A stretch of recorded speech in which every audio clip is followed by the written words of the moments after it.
그래서 이렇게 이단이 막 난리치고 거짓 교리가 막 가득할 때 사도 바울의 교훈으로 돌아가야 돼요. 결국에는 하나님의 복음에 더 깊이 들어가야 되고 하나님의 말씀을 듣기를 더 기뻐하고 내가 하나님의 말씀에 더 마음의 심취를 하도록 내 마음을 기울이는 것이 필요한 거예요. 여러분, 거짓된 교리를 알아야 진리를 아는 게 아니라 진리를 알면 거짓이 들리지 않아요. 그런 의미에서 우리는 지식의 말씀에서 떠나게 하는 교훈을 듣지 않는 것은 너무 당연한 것이고 하나님의 말씀을 계속해서 들음으로 말미암아 그 말씀에서 떠나지 않도록 하는 것이 굉장히 중요한 거예요. 잠언 19장 26절에서 29절까지 말씀, 성경으로 보실 분들은 제가 가진 성경 구약 성경 932쪽의 말씀입니다. 26절로 29절까지 말씀 제가 봉독해 올립니다.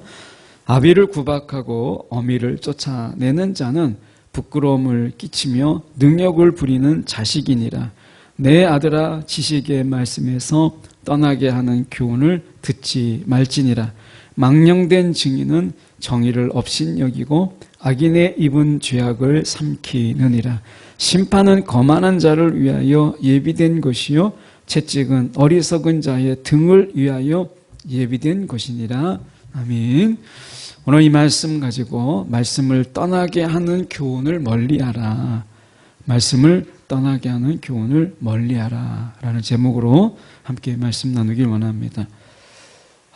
사도 바울이 이 교회를 돌아보면서 전하는 서신 중에는 분명히 사도 바울은 바른 복음, 정말 하나님의 나라의 복음, 예수가 전한 복음을 전했는데 다른 복음이 들어와서 그 원래의 복음을 어지럽히는 그런 일들이 많았어요.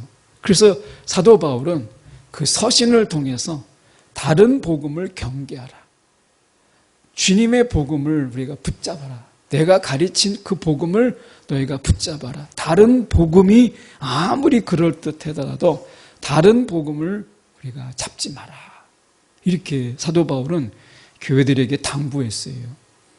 어떻게 보면 우리가 이 하나님의 말씀에서 벗어나게 하는 그런 교훈들, 훈계들, 그게 그럴듯하고 또 우리가 생각해 볼 때, 야, 이거 정말 그럴듯하다라고 하는 것에 넘어지는 것을 보게 돼요.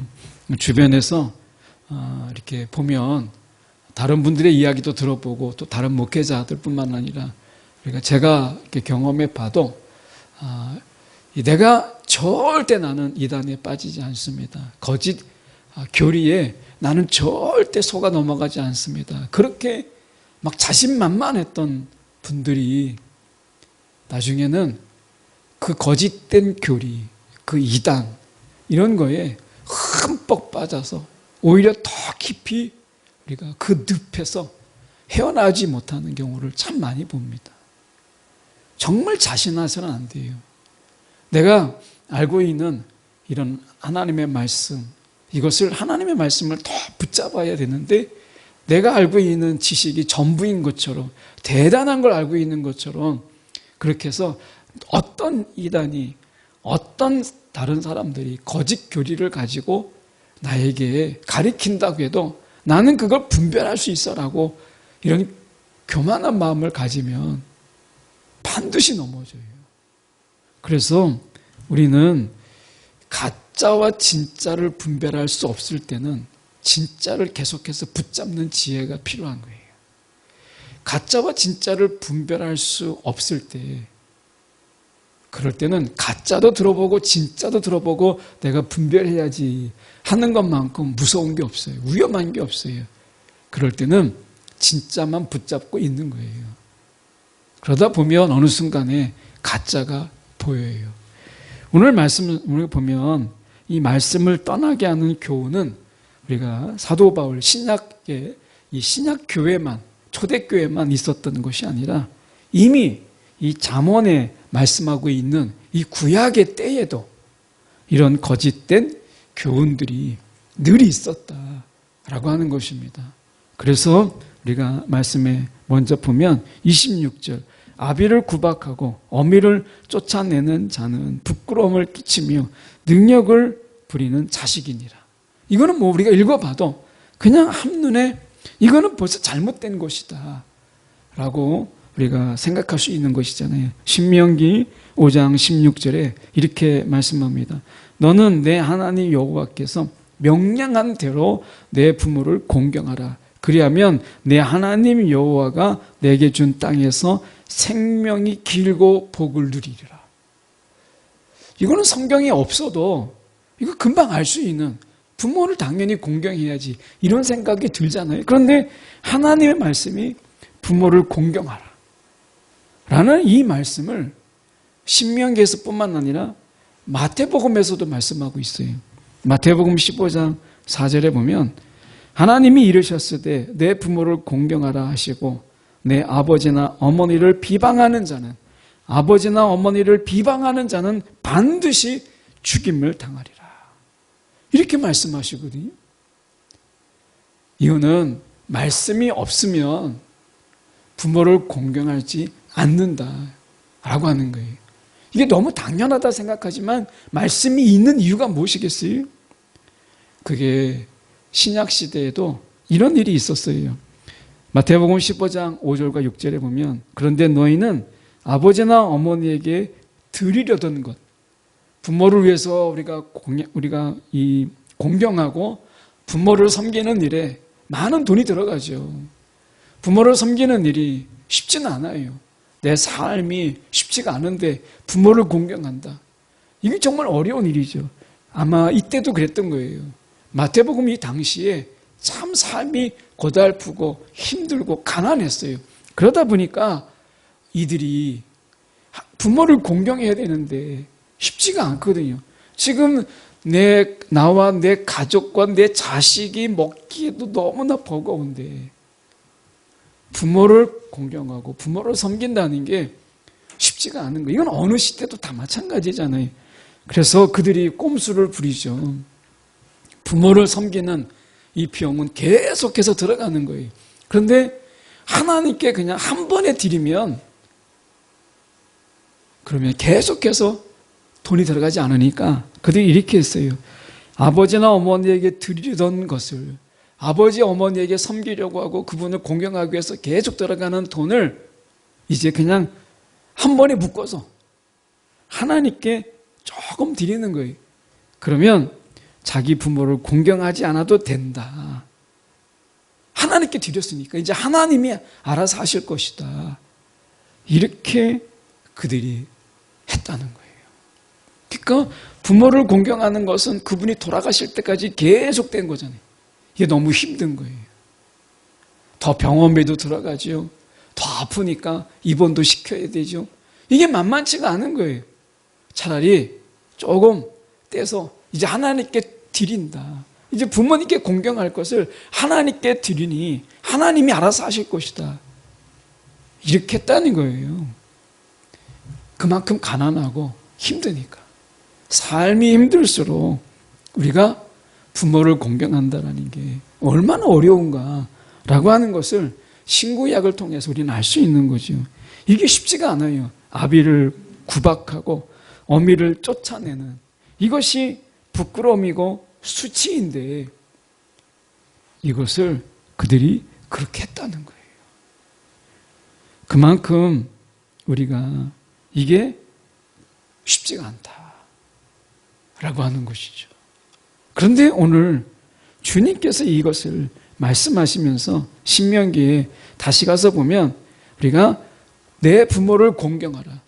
그러면 하나님께서 내 하나님 여호와가 내게 준 땅에서 내 생명이 길고 복을 누리라. 이 복이 뭐예요?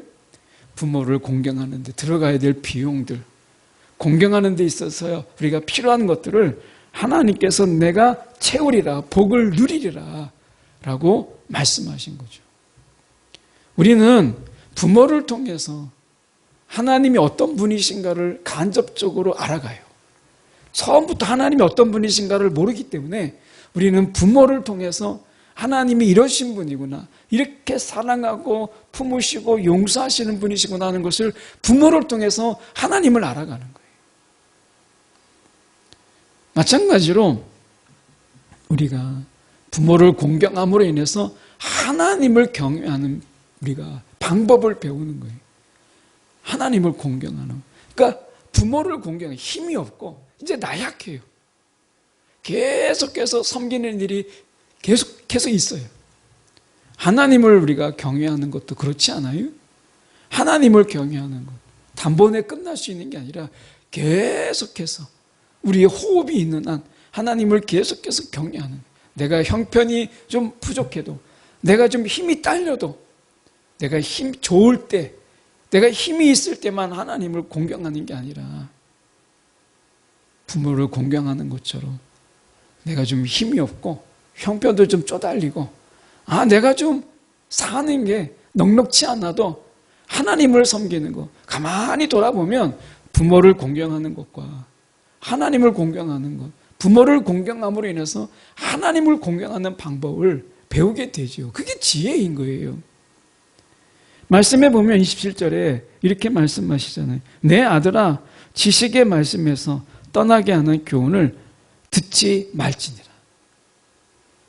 이 지식의 말씀에서 떠나게 하는 거. 하나님이 분명히 부모를 공경하라.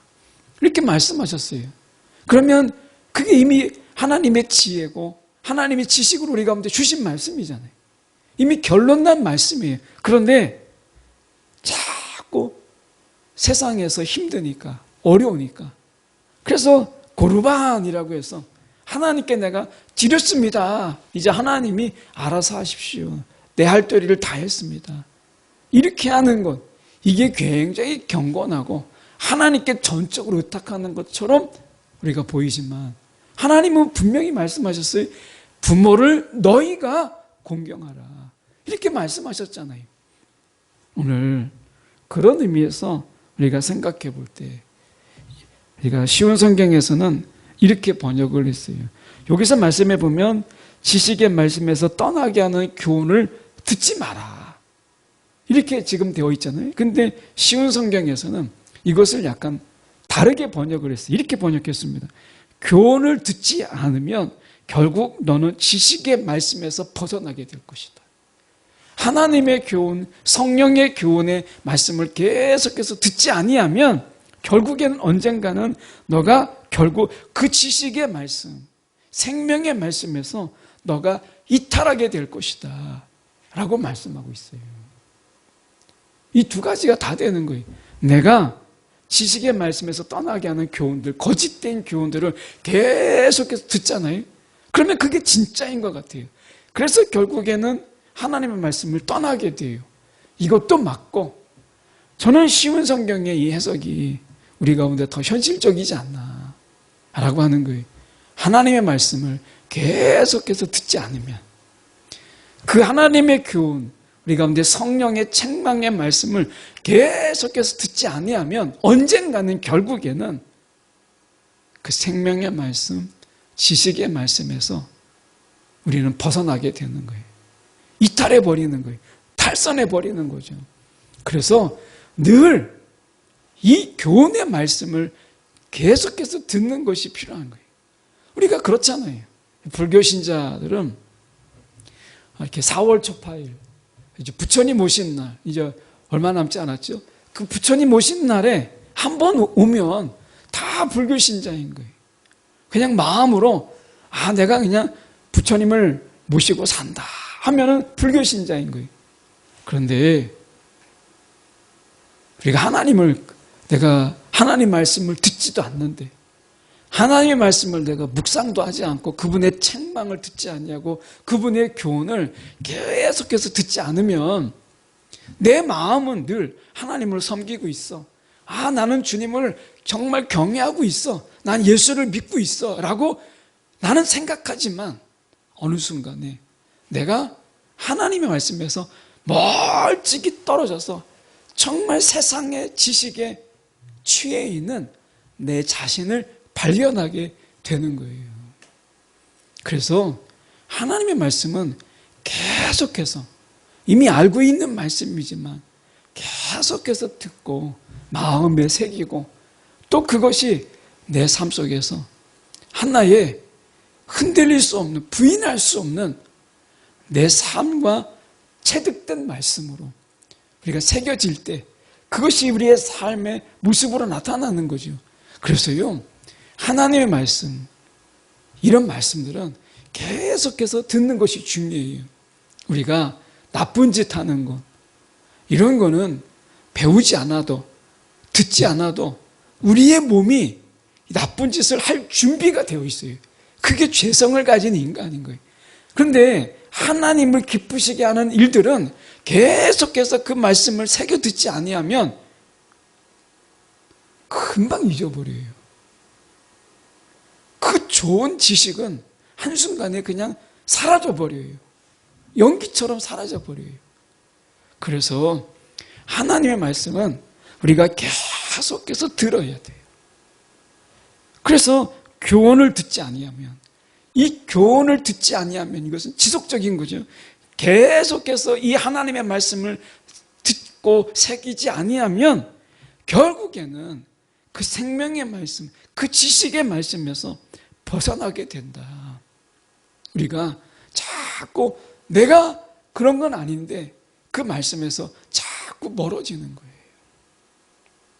여러분, 우리가 세상에서도 그러잖아요. 설교하지 말라, 이런 이야기를 해요. 뻔한 이야기. 그런데요, 그 뻔한 이야기를 우리가 계속해서 듣고 어느 한순간에 그 뻔했던 말씀, 늘 들었던 말씀 하나가 성령님께서 역사하시면 그 말씀 하나가, 그 한 구절이 우리의 삶을 뒤바꾸고 우리의 삶에 큰 감동으로 역사하는 거예요.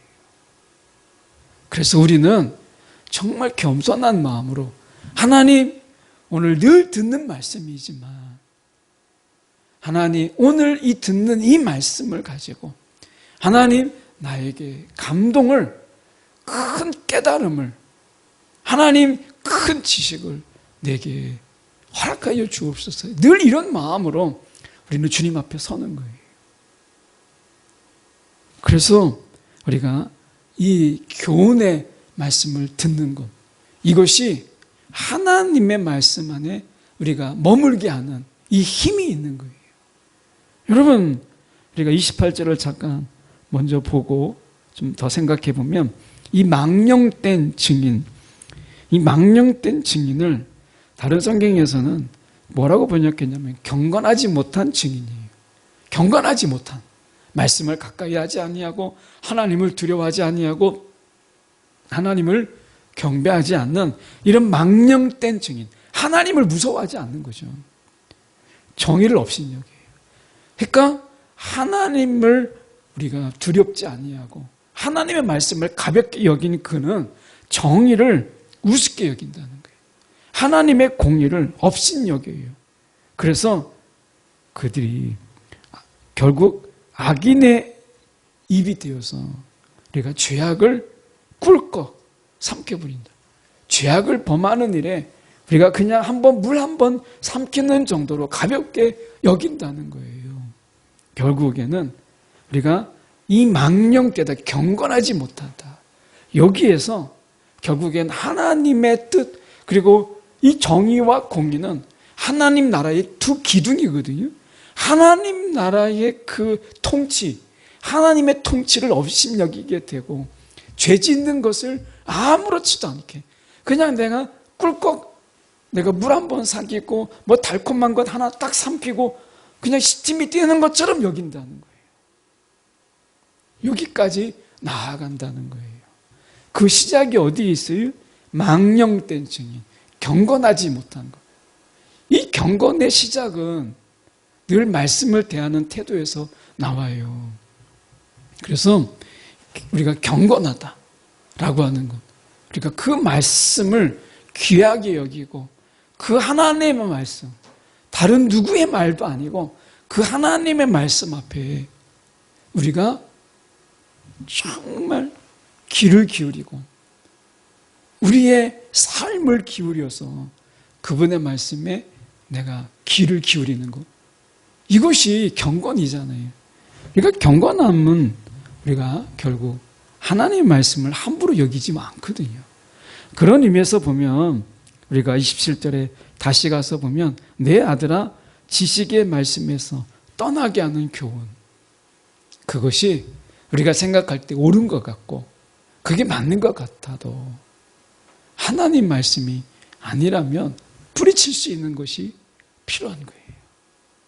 세상에 그럴듯한 이야기가 얼마나 많아요. 우리가 보면 이단의 이야기들을 가만히 듣다 보면 재미도 있고 어떨 때는 혹하기도 해요. 하도 신천지가 막 난리를 필 때 제가 신천지 강의를 몇 개 들었어요. 그래도 내가 좀 알아야 신천지가 좀 문제가 되는 걸 좀 알지 않을까. 그래서 신천지 관련된 비판된 신학자들이 낸 책도 좀 보고 논문도 좀 읽어보고 강의도 들어봤어요. 근데 처음에 한번 딱 들었는데 아니 이런 이야기를 듣고 이런 메시지를 듣고 거기 혹하는 사람이 정말 있을까? 너무 허황된 이야기를 하니까 그 전에 알고 있었던 그런 하나님의 말씀에서는 도저히 해석할 수 없는 그런 해석으로 막 풀어나가는 거예요. 처음에는 막 웃음이 났어요. 막 비웃음이 나는 거예요.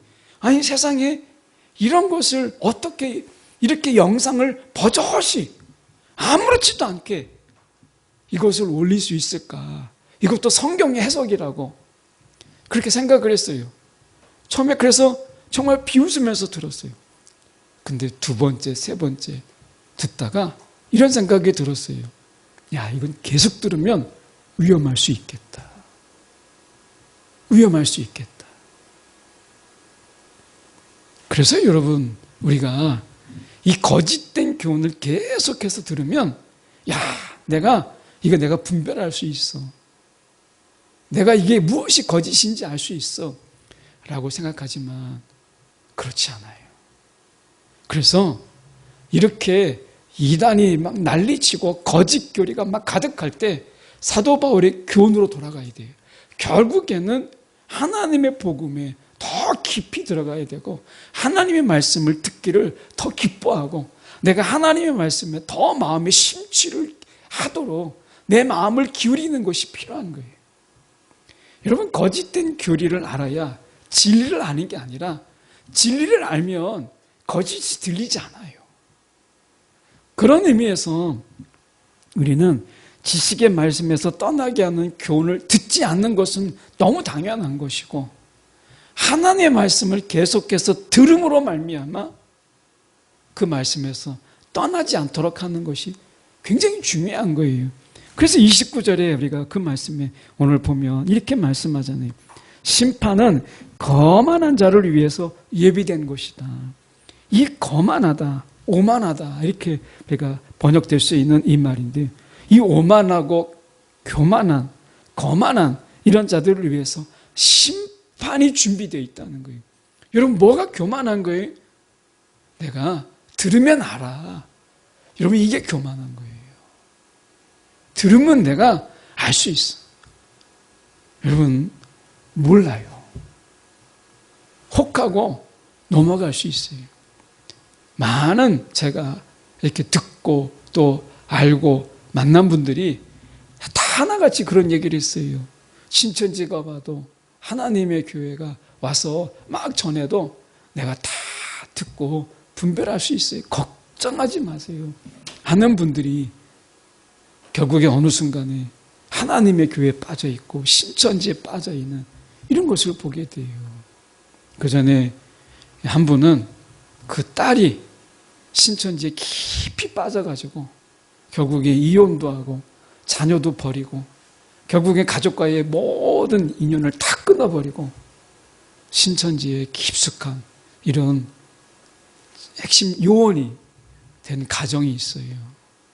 그렇게 찾아가서 실종신고를 하고 그리고 그 신천지 앞에서 막 문을 두드리면서 엄마의 호소로서 그 딸을 불러냈는데 그 딸이 면회를 거절한 거예요. 어머니와의 모든 관계를 끊는다 각서까지 보여주고 경찰이 같이 입회해서 갔는데 결국에는 그 각서를 본 경찰이 더 이상 자신의 선택이라서 어쩔 수가 없습니다. 그래서 결국에는 그 속에서 건져내지 못했어요. 여러분, 우리가 이 시대에, 이 거짓이 가득한 이 때에 우리가 하나님의 말씀, 그 생명의 말씀에 더 귀를 기울이는 것이 필요한 거예요. 더 깊이 우리가 이 하나님의 말씀, 하나님의 교훈에 우리가 더 마음을 기울이는 것이 필요한 거예요. 이게 거짓을 이길 수 있는 유일한 방법이에요. 사도 바울이 그래서 다른 교훈, 내가 전한 이 하나님 나라의 복음, 이거 외에는 다른 복음에 너희가 마음을 두지 마라, 경계하라 라고 말씀하고 있잖아요. 오늘 거만한 자, 하나님의 말씀을 가볍게 여기는 경건하지 못한 자들에게 하나님은 심판을 예비하셨어요. 그리고 여기서 보면 채찍은 어리석은 자의, 이 어리석음이라고 하는 것이 무엇이냐, 이 미련하다라고 번역되어 있는 이 말인데요, 히브리어로 우리가 크슬림이라고 하는 이 단어인데, 이 크슬림이라고 하는 단어를 굳이 제가 설명하는 이유는 이것은 도덕적 결함을 가진 자예요. 하나님의 윤리, 우리가 성경적 윤리에서 벗어나는 거예요. 앞에서 바로 그 얘기예요. 우리가 죄악을 꿀꺽 삼키는 일에 양심의 가책을, 신앙의 가책을 받지 않는 말씀이 없기 때문에 이렇게 하는 자에 대한 채찍이에요. 이게 예비되어 있다라고 말씀하고 있는 거예요. 여러분, 오늘 우리가 말씀이 없으면 우리의 신학적 양심이 굳어져 버려요. 그리고 죄 하나 짓는 거, 그냥 물 한 모금 삼키는 것처럼 별것 아닌 것처럼 여겨지게 돼요. 그에게 남은 것은 채찍밖에 없다, 심판밖에 없다라고 말씀하잖아요.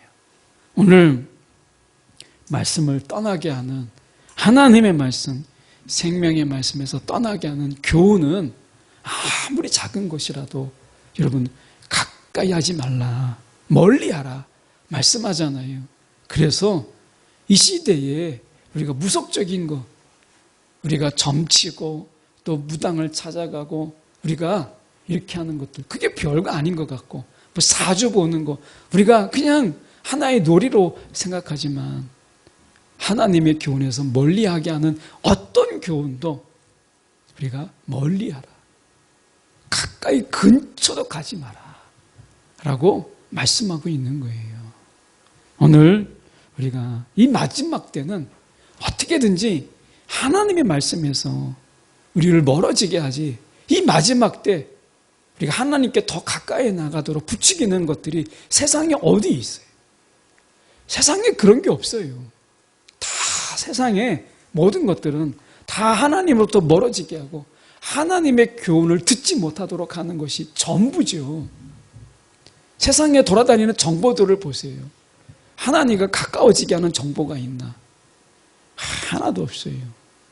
오직 생명의 말씀 외에는, 이 하나님이 주신 이 성경 말씀 외에는 세상에서 돌아다니는 수많은 고급 정보라도 하나님부터 멀어지게 하지 하나님과 가깝게 하는 정보는 없어요. 오늘 이 시대에 우리가 하나님의 말씀을 더 가까이 해야 될 이유가 오늘 잠언서를 통해서 우리 가운데 깨닫게 하고 있습니다. 기도하겠습니다.